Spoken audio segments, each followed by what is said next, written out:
Listen, if there's one thing you should know about me, it's that I have no chill. Now, that may seem like a joke, but I'm being 100% serious because when I figured out that Goodreads was frustrating me so much because there was not really nearly enough customization that I want on the platform, I just decided to build my own Notion library. So yes, in my abundant amount of free time, which in all reality, it's not a lot, I put together the most over-the-top Notion dashboard to house my TBR, my reading list, reviews, recommendations, and also reading analytics because your girl is a data girly. And in today's video, I'm gonna walk through all of that. And the fun part is I've decided to actually turn this into a free template for you to use if you so choose to be over the top like me. Now, before we hop in and see how actually insane I am, hi, my name is Haley. If you haven't met me, I love creating all types of different lifestyle content videos. We talk about books here, we talk about Notion, we talk about planning, we talk about perfectionism and more.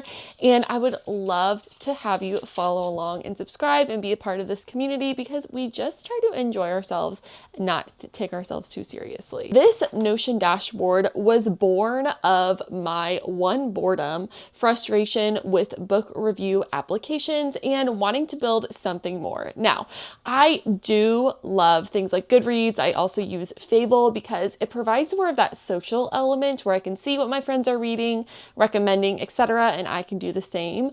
But I wanted a little bit more customization around like the data element, adding a bit more detail to the books that I'm reading so that I can filter and find things more easily. And so that's where Notion comes into play, guys. And I love this dashboard so much. I'm so excited to walk through it with you. So I'm going to stop chatting and we're going to jump through it together. Okay, so here is my little library on Notion. I love it so much. I think it is so cute. And if you download a template, you're going to see basically the same thing. When I was thinking about my dashboard, there were three main things that I wanted to accomplish. One was having some sort of full database where I could just store all of the books I've read, want to read, DNF'd, etc. I wanted to have a way to easily add a book to my TBR. And then I also wanted a section for all types of data and analytics for me to see. So the first thing we're going to look at that I built is actually the full database that powers everything else. So this is where I add all of the books. It is a basic database view here on Notion, and I'm going to walk through what I have added to this.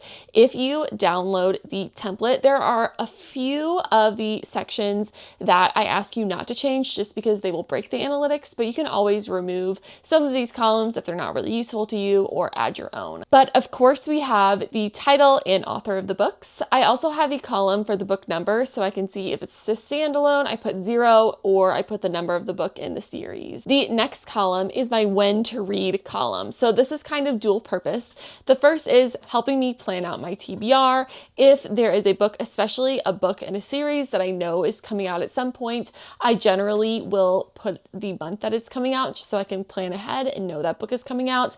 This column changes all the time. A lot of times I say, I'm going to read a book in April, and then I get to April and I'm like, I do not want to read this book. So I move it to a different month. But this also helps power my current month view, which I'm going to walk through in a little bit just to see what I have planned for reading during the current month. Then we have the status column, my Goodreads girlies. Yes, of course, I did add a DNF status because I want a way to mark if I attempted to read a book and I want some credit for the pages that I read. So here we have the want to read, that's the TBR list, currently reading, DNF, and finished statuses. Then of course we have ratings. I did 0.5 star ratings from 0.5 all the way up to 5 stars. I also have a DNF rating if I decide I don't really want to rate a book or I didn't get too far in it to feel like I could positively rate it. Next, we have the format. So I have physical books, ebooks here, and audiobooks. I know you can see an arc down there. I'm taking that out. I've added that to a different column. Pages read, so this is the total pages that I read. If I finished a book, I put all the pages. If I DNF a book, I put the number of pages that I have read because I want those pages counted. Then of course we have the genre, any type of genre that I know I have added it in here. If I read a new book and it's a different genre that I need to describe, I'll add it. And of course you can see books can have multiple different genres. Then we have the spice level. I like adding the spice level, one for myself to remember, but also if I'm trying to recommend it to someone. I know some people prefer spice, some people don't want any spice at all, also depending on the age of the person. So this just helps me remember if there was any spice and how much there was in a book. Then we have tropes. Now this column I wouldn't say is technically tropes. It's kind of more themes. Maybe I should rename it, but this is any sort of themes that stood out to me, especially since I like to recommend books on TikTok and also to my friends. If I know people really want like an enemies to lovers recommendation, if they want forbidden love, magical realism, even like beach town vibes, that is where I'm adding these tropes. Again, I made it so you can choose multiple different tropes or themes because sometimes I can't honestly remember the specific themes in the books. So this just kind of brings it back to memory because I can't remember a single thing sometimes. Then we have vibes. This one's just a fun column. What was the vibes of it? Was a little more gothic, was a little bit more nostalgic, dreamy. What was the feeling of the book? Then of course we have the date started and date finished. I also have a where I got it. So whether I purchased it, got it from the library, Kindle Unlimited, I got it as an ARC, a gift, or borrowed. I also put the price paid here because I have a aggregation later where I see how much I've spent on books. I have the cover image. So I've linked this from the Goodreads listing. That way I just don't have to think about like downloading and re-uploading images, but that way we have an image of the book. Any quotes that stood out to me when reading, and also, of course, my actual review of the book is listed here. Since I have a book talk, I mark if I want to make a video about it. And then also I have a section if I want to recommend a book, which sometimes I really love a book and I don't really want to make a book talk video about it, but I know I want to recommend it to people. I also have a reread potential because I like to remember, sometimes I will rate a book as 5 stars, but I don't actually want to reread it, whether it was like a super depressing but well-written book, and I just don't really want to encounter it again. I will mark that as a never. And of course, books that I didn't like, I'll mark that as well. But if there are books, especially ones that are in series that I know I'm going to want to reread before reading the next book, then I'm going to mark it here. Then of course, if there are any content warnings, I just like having this here. Again, if I'm recommending it to someone or if I'm returning back to the book, just to remind myself what I'm going to be encountering when reading it. Last updated is just when I last updated this entry. If I ever decide, I guess, to go in and update it. I haven't so far, but we'll see if that's actually useful. And then also reading priority. So this is for my TBR if it's something that I'm adding that I want to remember, that I want to read immediately, or if it's something that I know, especially if it's like a series that I know I'm going to like, but I want more books to come out before I start it, then I'll kind of put it as a lower priority. That way, when I'm going through my TBR, I can kind of see which ones or which books I really feel pulled to. Now, speaking of TBR, so I have a TBR view of my books, and this way I can just easily see which books I have on my TBR to choose from, what months I was thinking about reading them. As you can see here, I have the when to read months listed, and this way I can just have a full view of the TBR. I probably have like 20 or 30 more books to add to this actually, so at some point we need to do that, but that's not happening right now, guys. And then my final view is the current month view. So this is the main view I see when I go into my little library.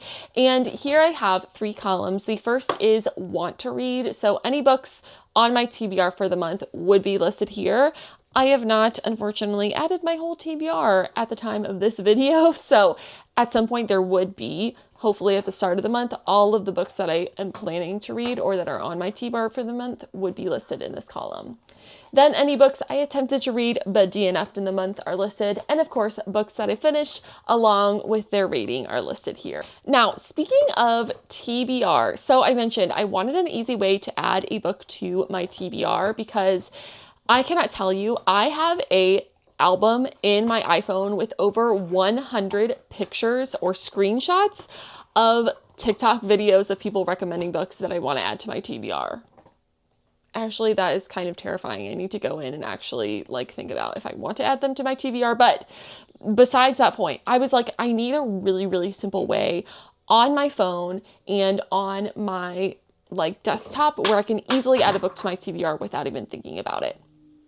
So I created this little button that pops up that has a form for me to fill out. The only thing I have to actually fill out is the title. That's the most important thing.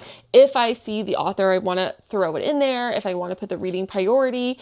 And also if it is a book that I've purchased, I prefer to write the price that I've paid just so I can remember that it's top fresh of mind. But this way I am adding it and it's instantly being added to my TBR so I can come back and find it. I don't lose this. I don't have to go through these very blurry screenshots trying to remember what book was recommended for me to read. So that's just a really easy way for me to add it to my TBR.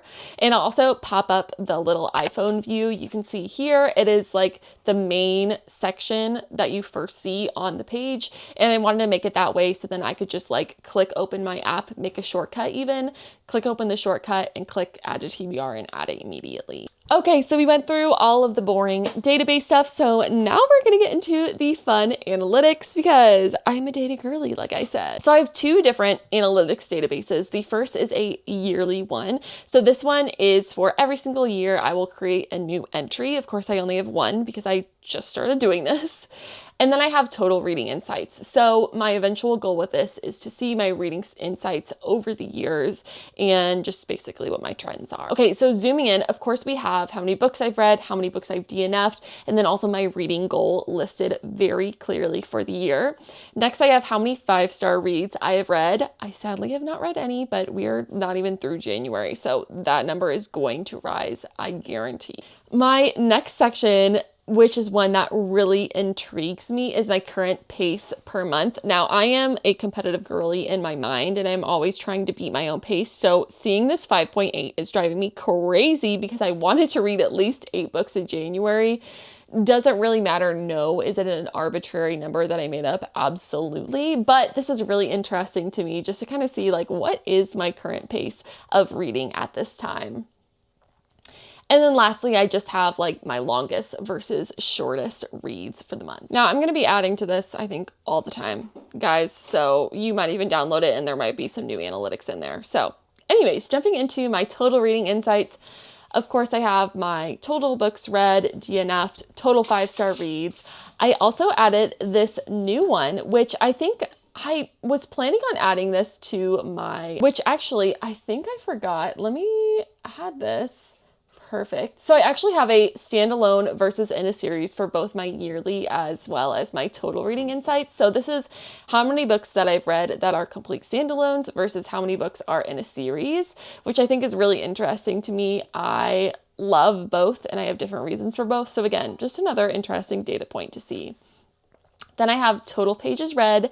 Yes, we're counting those DNF book pages, guys, because they are pages we have actually completed. How much money I've spent total on books, my longest, shortest, and most expensive reads. I also have the different formats that I've read, as well as the different ways that I have gotten my books. So there you have it. That is my Notion reading library. And yes, it is free. You can click the link down in the description below to get your own template of it and add it to your Notion. I hope it is fun and easy to use. I think it's really interesting. Is it excessive and unnecessary? Probably, but your girl likes to have fun in Notion. I love reading, and whether you are a Notion girly or a reading girly, I think this is just a fun template to play around with. But anyways, thank you so much for indulging me in this obsession of mine with Notion, with books, and more. And again, if you like this type of content, please subscribe and follow along. But thank you so much for watching.